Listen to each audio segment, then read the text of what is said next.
Zug, Switzerland. Two American marshals sit in a parked car, slowly going numb in the cold. 40 feet away, behind a single pane of office glass, sits the most wanted white-collar fugitive in America. 65 federal counts, a theoretical 300 years behind bars. A bounty with 6 figures riding on his head. He is right there. Close enough to read the time off his watch. And the marshals cannot move, because the moment one of them reaches for the door handle, Swiss police step to the car and deliver a warning that rewrites the entire chase. Touch that man, and we arrest you. The most powerful law enforcement machine on Earth has chased this one target across 4 continents. The FBI, the marshals, the whole Justice Department, and every single time they missed him. By hours, by a day, by a foreign door slammed in their face. Now they have him cornered on his own doorstep, and somehow they are the ones being told they will leave in handcuffs. Here is the part that should stop you. This man has never fired a gun in his life. He is a businessman, a man in a tailored suit who sits in a glass office and buys and sells oil. And he does it in plain sight for 17 years, in cities where his hunters can walk right up and breathe on the window and stay completely untouchable. The largest tax fraud case in American history, not one day in a cell. So how does one oil trader stare down the most powerful country on the planet and win? Hold on to one date while we answer that. January the 20th. It comes back at the very end of this story, in a way you will not see coming. 1941. The boy at the ship's rail is not yet 7 years old. His name is Marcel Reich, born in Antwerp, Belgium, on the 18th of December, 1934. A Jewish child in a Europe that has just decided his family should not exist. The Nazis have rolled through the Low Countries, so the family runs. Out of Belgium, down through Vichy France, across Spain to the Portuguese coast, and finally, up the gangway of a crowded liner called the Serpa Pinto, bound across the Atlantic. Salt, engine smoke, a gray ocean swallowing everything the boy has ever known. Picture what that does to a child. A government, a thing made of flags and stamps and soldiers, has looked at your family and decided you have no right to stand on the ground under your feet. You learn, before you have even lost your baby teeth, that a border is just a line other people draw to decide whether you get to live. Marcel never forgets that lesson. He just spends the rest of his life flipping it on its head. The family lands in America. They settle in Kansas City, then move to New York. Marcel becomes Marc. He grows up an outsider with an accent, a refugee kid in a country still deciding what to make of him. Being on the outside teaches you to read a room the people inside it never bother to read. And Marc reads one thing better than anyone. He watches, very closely, how money moves through a world that had just tried to erase him. And he notices something simple and enormous. Money does not check your passport. Money does not flinch at an accent. Money does not care which flag you fled or which one would not have you. It only asks one question: who is buying and who is selling? In the mid-1950s, he takes a job in the mailroom of a commodities house called Philip Brothers. The mailroom, sorting other men's letters. From there, he claws his way up onto the trading floor, learning the wires and the ledgers and the phone calls that turn a rumor in one country into a fortune in another. And there, he meets a quiet, brilliant man named Pincus Green, Pinky, the partner who will stand beside him for the next 40 years. Together, they learn the oldest game on Earth.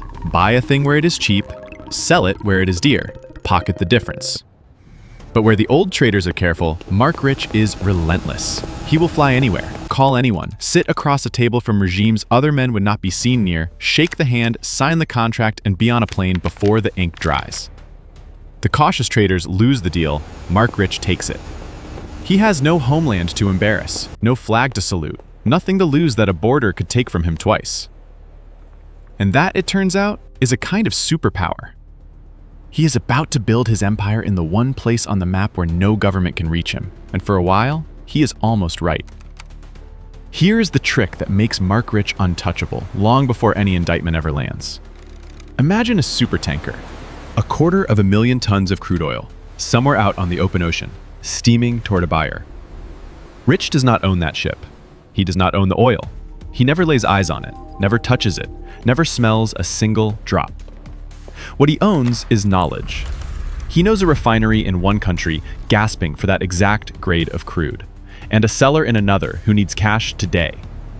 So while the oil is still at sea, in international water, flying no nation's flag, he buys it and sells it in the same breath. The tanker never changes course. By the time it docks, the cargo has already changed hands. His hands. And he was never within 1,000 miles of it. That is the whole game. Oil that exists everywhere and nowhere at once. A fortune made in the gap between borders, in the one place on the map where no single country's rules quite reach. In 1974, Rich stops working for other people. He plants his own flag. Or rather, he plants no flag at all in a small, discreet Swiss town called Zug, a place practically engineered for money that would rather not be asked questions. Marc Rich and Company. And the firm grows at a speed that should not be possible, moving billions of dollars in commodities, until a man with no country of his own sits at the dead center of the world's raw materials. And he understands something the rest of the world has not caught up to yet. If your entire business lives in that gap, out on the ocean, inside the wire transfer, in the empty space between flags, then an embargo is barely a speed bump. The government can ban a country's oil. It cannot ban the ocean. He proves it early, and he proves it in the most dangerous way imaginable. All through the 1970s, Marc Rich becomes the quiet middleman moving Iranian crude, the oil of a Muslim power, into Israel.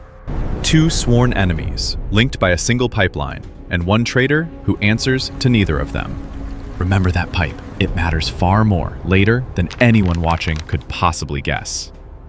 Then, on a November morning in 1979, a mob pours over the wall of the American embassy in Tehran. 52 Americans are dragged out, blindfolded, paraded in front of the cameras of the entire world. And America goes rigid with rage. For 444 days, the country watches its own helplessness on live television. Every nightly newscast counts the days out loud. Day 100, day 300, day 400. Yellow ribbons go up on trees from Maine to California. President Carter slaps an embargo on Iran. No American may touch a single barrel of Iranian oil. It is more than policy. It is a line drawn straight through the country's humiliation. And while the nation boils, Marc Rich, the man who taught himself that no embargo is ever quite real, sees something nobody else in all that fury is looking at. He sees a seller sitting on an ocean of oil with nowhere to send it. He sees a price falling through the floor. He sees, in other words, the gap. According to the case later built against him, Rich buys Iranian crude straight from the National Iranian Oil Company, in the middle of the crisis, in deals the government would eventually value in the hundreds of millions. Bought from the regime holding American citizens hostage at that very moment. Does it trouble him? Not the way it would trouble you. To Marc Rich, the hostage crisis is weather, a market condition, nothing more. The oil does not know whose embassy has been stormed. The oil needs a buyer, and Marc Rich is always a buyer. The frightened refugee boy, the child a government once marked for death, has become a man who will sell to anyone alive, precisely because he learned at that ship's rail that a government was the threat, never the rule. Same wound from 1941, just gone cold. But here is what almost everyone gets wrong about Marc Rich. Trading with Iran is real, and it is ugly, and it sits right there in the indictment. But it is not the crime that stacks 65 counts on his head. The real crime is quieter, and it is about to make one barrel of oil vanish and reappear under a different name. Start with a single barrel of oil, just one. In the 1970s, American law does something strange to oil. It splits it in two. There is old oil, crude from wells discovered before a certain date, and the government caps its price by law to protect consumers, holds it down on purpose. And there is new oil from newer wells, which the government lets sell free and high to encourage more drilling. Same black liquid, same barrel, two completely different legal prices, sometimes separated by $12 or more. You can already feel the shape of the temptation. If you could buy oil at the cheap, controlled price and sell it at the free, expensive one, You would be printing money out of the difference. But you cannot. The law tracks which barrel is which. Old oil has to stay old oil. Unless you can make it forget what it is. This is where Rich's people build something almost beautiful. They call it the daisy chain. Take that one controlled barrel and run it through a string of companies. Sell it from the first to the second to the third to the fourth. Some of these companies are real, some are barely more than a name and a Swiss mailbox. The oil never physically moves an inch. It sits exactly where it was. But on paper, with every sale, its story gets a little blurrier. Its label quietly changes until by the time it comes out the far end of the chain, cheap controlled oil has been reborn as expensive decontrolled oil, stamped, certified, perfectly legal looking. The barrel did not change, only its paperwork did. And the price difference, call it $15 a barrel, does not evaporate. It gets swept offshore, wired into an account in Switzerland, into a company that on paper, no American tax collector can ever reach. Now do the thing that turns a card trick into a crime. Multiply that one barrel by millions of them. The figure the prosecutors eventually land on is staggering for its era. More than $48 million in taxes evaded, on roughly $100 million in oil profits quietly rerouted out of the country. The largest tax fraud case in the history of the United States. Same barrel, two names. The money simply walks across a border and disappears. And it is not a one-time trick. It runs and runs, barrel after barrel, month after month, a machine humming quietly underneath a perfectly ordinary oil business. To the outside world, Marc Rich is just a trader with unusually good numbers. Inside, the numbers are good for a reason nobody is supposed to see. Sit with how clean that is for a second, because it explains the whole man. There is no gun here, no mask, no tunnel under a vault. There is a room full of lawyers and traders and a fax machine, turning a legal category into a doorway and walking a fortune through it. Marc Rich does not break into the system. He reads the rulebook more carefully than the people who wrote it, finds the seam between two prices, and moves in. And here is the small, fatal detail almost everyone glides past. To make the chain work, the oil has to pass through companies with names on them, real entities, registered somewhere, signed for by someone. Rich runs a great deal of it through his own firms, which means that when an investigator finally sits down and starts pulling on the thread does not lead to a ghost. It leads eventually to a door with his name on it. For years, none of that matters, because for years, nobody is pulling. The oil flows, the money flows, the refineries get their crude, the sellers get their cash, and the difference disappears into zouk. Everyone in the chain is making too much money to ask a hard question. But paper does not forget. Every relabeled barrel leaves a record. Every offshore wire leaves a trail. And a daisy chain, by its nature, is long. Dozens of links, dozens of companies, dozens of signatures. Which is another way of saying it has dozens of places where one determined person with a subpoena and a great deal of patience could cut it open and look straight down the middle. That person is 39 years old. He is fiercely ambitious. He is not yet a household name, and he has just been handed the Marc Rich file. In 1983, the file lands on the desk of Rudy Giuliani, United States Attorney for the Southern District of New York. And he does something audacious with it. He refuses to treat it as a dusty tax case. Instead, he reaches for RICO, the Racketeer Influenced and Corrupt Organizations Act. A law built to take apart the mafia, brick by brick, boss by boss. And Giuliani aims it squarely at a commodities trader in a tailored suit. Why does that matter? Because RICO lets him treat Rich not as a clever accountant who fudged some numbers, but as the head of a criminal enterprise, a boss. 65 federal counts. Tax evasion, wire fraud, racketeering, trading with the enemy. Convicted on all of it, a man could die in prison. Giuliani is in a hurry. He has made his name hunting white-collar men in expensive suits, and he has been very public and very unforgiving about it. Rich is the trophy at the very top of that mountain, the biggest white-collar fish anyone in America has ever hooked. There is just one problem. Somewhere inside the machinery, Marc Rich gets tipped off. And before the indictment can be unsealed, before a single agent can knock on a single door, he is already gone, on a plane, up out of American airspace and down into the gray, discreet quiet of Zug. And a great many of his most sensitive files leave the country right along with him. By the time Giuliani stands up to announce the biggest case of his life, the defendant is sitting comfortably in a country that has already, quietly, decided it will never hand him over. Rich lands in Switzerland and never again steps within reach of an American court. He goes onto the FBI's 10 most wanted list, a commodities billionaire sharing a page with murderers and bank robbers. The government dangles rewards, and from behind the Swiss border, through lawyer after lawyer, Rich says the same thing over and over for the rest of his life. He is not guilty, he is a businessman, he did what traitors do. The rest is a witch hunt by an overzealous prosecutor. Whether you believe that or not, one fact does not move. He never comes back to say it in a courtroom. So picture the position that leaves a prosecutor in.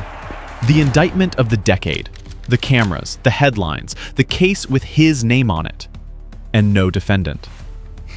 An empty chair where the most wanted white-collar criminal in the country is supposed to sit. So how, exactly, do you catch a man that no country on earth is willing to surrender? For years, the answer everyone accepts is simple, and a little boring. Switzerland does not extradite for tax crimes. Rich hides behind Swiss banking law. Case closed. That explanation is true. It is also nowhere near the whole story. Because the United States does not simply shrug and file him away. The Marshals turn Marc Rich into an obsession. Led in part by a legendary fugitive hunter named Howard Safer, they draw up plans that read like a screenplay. Surveillance, a grab on foreign soil, even schemes to physically lift him out of Switzerland and set him down somewhere an American warrant could finally close its hand around him. And every single time, the chase ends the same way. Agents work him for weeks. The hotel he favors, the car that collects him, the hour he breaks for lunch. They wait for the one narrow window where a warrant might actually bite. And then the window closes, a heartbeat before they reach it. He is already at altitude, already across the right border, already standing on the one patch of ground where an American warrant turns to wet paper the instant it lands. By hours, by a day, by a foreign door slammed in their face. The closest they ever get is in Zug, 40 feet through a pane of glass. And it ends not with handcuffs on Rich, but with Swiss police warning the Americans that they are the ones about to be arrested. Every tool the United States owns it reaches for, and every one comes back blunted, which should be impossible. A superpower does not lose the same foot race to one man in a suit over and over for 17 years by accident. It was not an accident. The manhunt was never failing on a legal technicality. It was failing on something the United States could not say out loud. Here is what the manhunt could never write down in a memo. The man who got closest to Marc Rich was not an agent, but his biographer, Daniel Amen, who spent years earning access no one else had. And in those conversations, the famously silent Rich admitted something. He had helped the Mossad, Israel's intelligence service. A former director of the Mossad, Shabtai Shavit, later confirmed that Rich routinely let Israeli agents use his offices and his global network whenever they needed, and the loyalty did not come from nowhere. Remember the pipe. The Iranian crude Rich fed quietly into Israel all through the 1970s, back when two sworn enemies needed one man who answered to neither flag. Keep a nation's refineries alive through a crisis, and that nation does not forget who did it. Israel never forgot Marc Rich. So his trading desks doubled as quiet infrastructure for the intelligence service of America's closest ally. He had made himself the kind of useful you protect. You do not send a snatch team after a man who is, in a deniable way, an asset of an allied government. Not without lighting a diplomatic fire you can never put out. Switzerland was the wall he stood behind. Israel was the reason no one dared climb it. Which should have been the end of the story. Except the fortress is not as sealed as it looks. The thing that finally breaks Marc Rich, that does what the FBI and the Marshals never could, comes from inside his own walls. By the early 1990s, Rich has everything money can buy, and the one thing he was born without: a country. And now he starts losing the rest. In 1992, he makes a huge, unhedged bet on the price of zinc.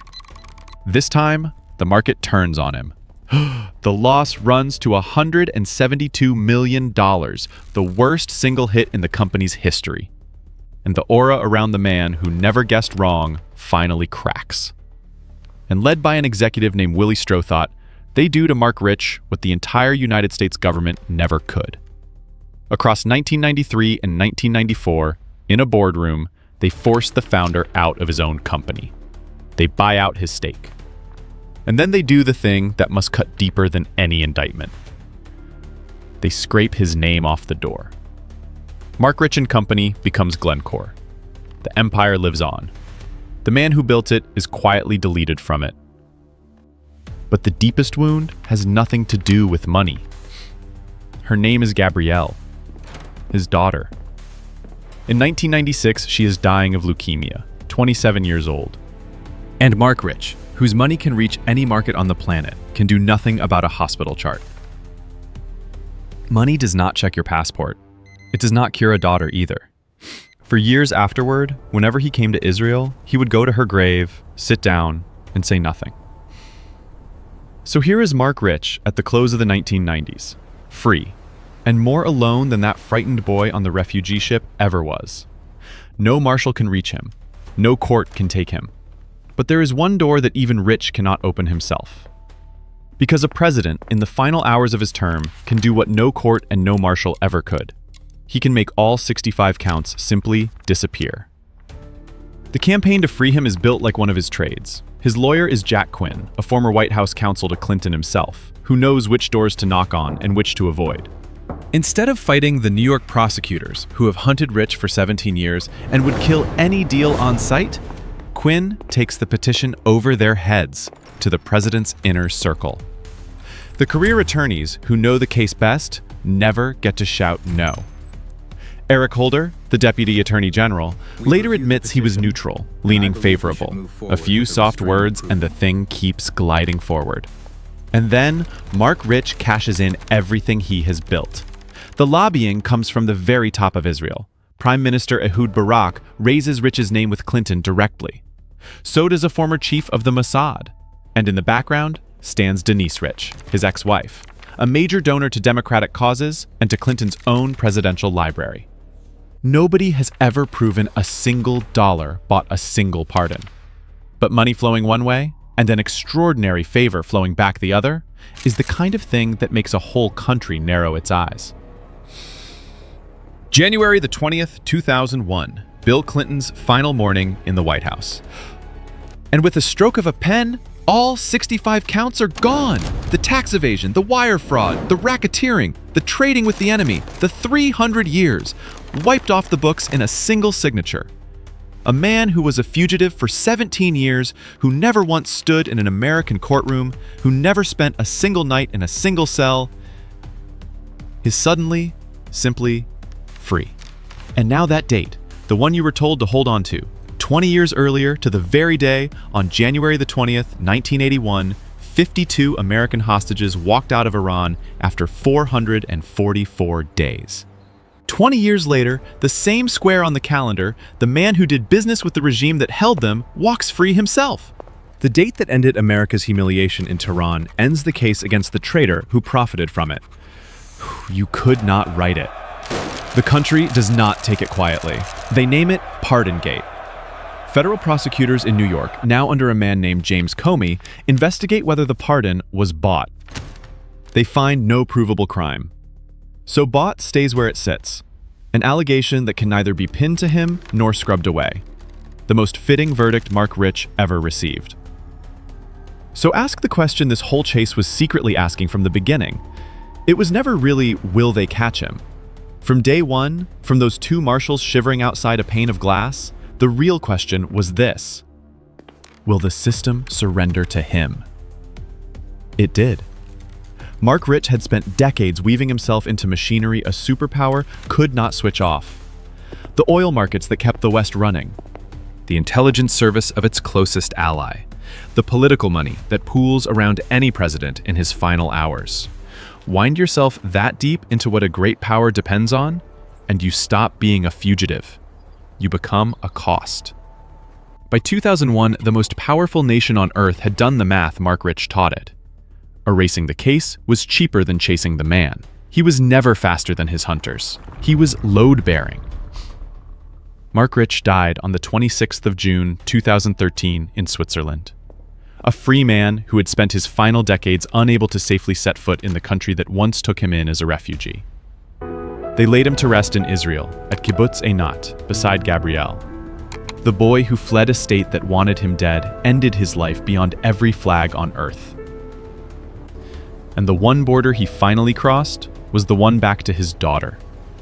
The machine he built never slowed down.